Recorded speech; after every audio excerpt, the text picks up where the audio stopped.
Ferrari boards the plane back to Italy, battered and bruised.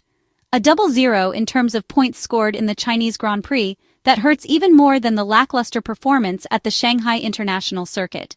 A pace that failed to live up to the promise of surprising with setup changes.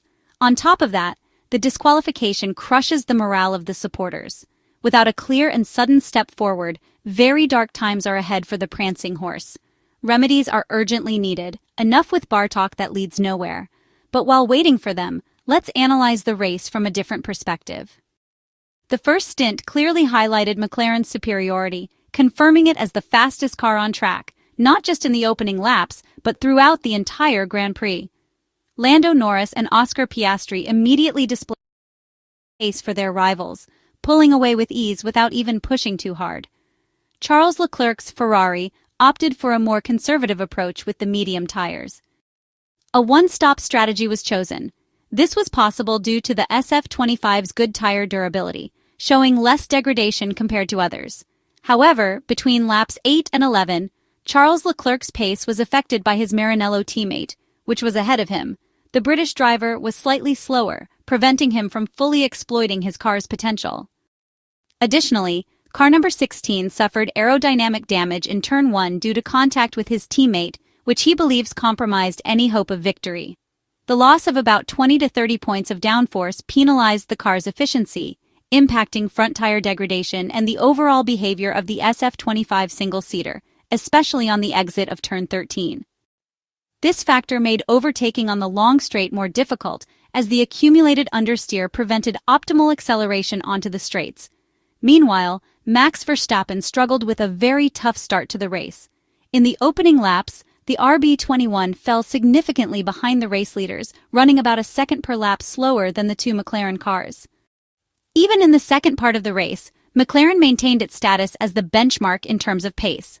The most interesting aspect was that Lando Norris and Oscar Piastri primarily ran in management mode, never pushing to the limit.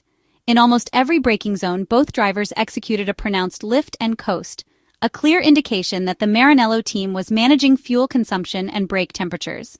This makes their performance even more impressive because, while others were running at a high pace, the two MCL39 cars managed to maintain similar lap times without pushing the cars to the limit.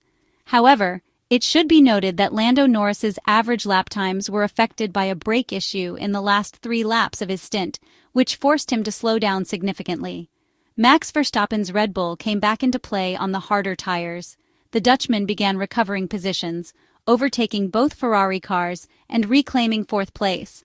His pace was about 0.3 per lap faster than the SF-25, a significant margin that highlighted the difficulties of the Italian cars in properly managing the Pirelli hard tires. From lap 35 onwards, Ferrari completely fell out of contention. The Maranello team tried to diversify strategies between Lewis Hamilton and Charles Leclerc, but any choice seemed pointless at that stage. Tire degradation, loss of downforce, and an overall lack of pace made it impossible to fight for the podium. In the end, both Italian cars finished in their starting positions. Specifically, they finished in 5th and 6th place, swapping positions between the two. Finally, credit must be given to George Russell, who delivered a flawless race. Without mistakes, he managed tire degradation excellently and maintained a consistent pace that secured him his 2nd podium of the season. After 2 races, Mercedes is the 2nd-best team in the 2025 Formula One Championship, thanks to its ability to optimize tire usage in race conditions. Analyzing the telemetry data related to the longitudinal and lateral G-force from Lando Norris and Charles Leclerc's fastest laps reveals a very interesting detail. Ferrari proves to be much more effective in traction phases, reaching higher acceleration peaks than the MCL39 and doing so more consistently. This is a clear sign of good mechanical efficiency in transferring power to the ground. However, McLaren's real advantage emerges in high-speed corners and in turns where acceleration is required with the steering wheel still open, such as turns 9, 12, and 13. In these sections, Lando Norris can get back on the throttle earlier than Charles Leclerc, managing to put down the power from the Mercedes power unit without losing stability. This advantage made a huge difference over the course of a lap. This is a clear indication of a more aerodynamically balanced car, capable of generating significantly greater vertical load without compromising drivability. as already seen in the qualifying session at the Shanghai Circuit. The MCL-39 single-seater develops higher lateral G-forces in fast corners, proving to be a more aerodynamically efficient car. Looking back on what happened after the race, there was plenty to discuss following Sunday's Chinese Grand Prix, as the Ferrari pair of Charles Leclerc and Lewis Hamilton, as well as Alpine's Pierre Gasly, were all disqualified.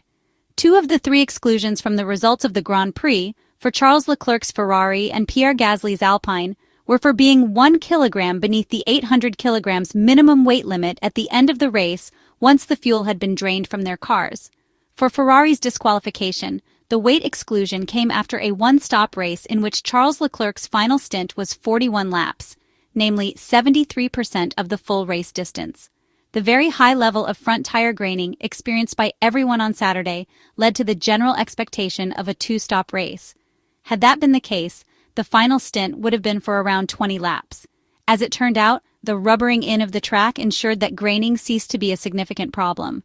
Degradation rates were generally low, and, at 24 seconds, the pit stop loss at the 5.807-kilometer Suzuka circuit is relatively high. This all moved the race decisively towards an optimum one-stop. Why is this significant? Because the weight difference between a set of tires which has done 20 laps and one which has done over 40 can be as much as 8-10 kilograms. A new set of the current spec of Pirelli slicks weighs 48 kilograms, 21.4 kilograms for the fronts, 26.6 kilograms for the rears. Over a 20-lap stint, they would typically lose up to 10% of that. Although the relationship between stint length and weight is not linear, as it depends how hard they have been pushed, what the track characteristics are, and so on, it can be that a set which has done 73 to 82% of the race distance could have lost as much as 8 kilograms. Thermal degradation of the tires was relatively low in Shanghai, and the lower the degradation rate, the harder the driver can push the tires. As a result, it's quite feasible that, untroubled by much thermal degradation, the drivers used up a lot of the tread. With a loss of 8-10 kilograms, which is impossible to accurately model or monitor, it is quite easy to see why a team might end the race with a car that is 1 kilogram underweight. But there is zero tolerance in the regulation. It's either in or it's out, regardless of the reasons for the transgression, hence the exclusions. So why don't teams simply incorporate the worst-case scenario of tire wear when they are ballasting the cars up to their starting weight? An extra 5 kilograms will cost around 0.195 seconds of Shanghai lap time. Multiplied by 56 laps, that means almost 11 seconds at the end of the race. In a field as competitive as this, all teams, including Ferrari, will naturally be reluctant to be too conservative on starting weight.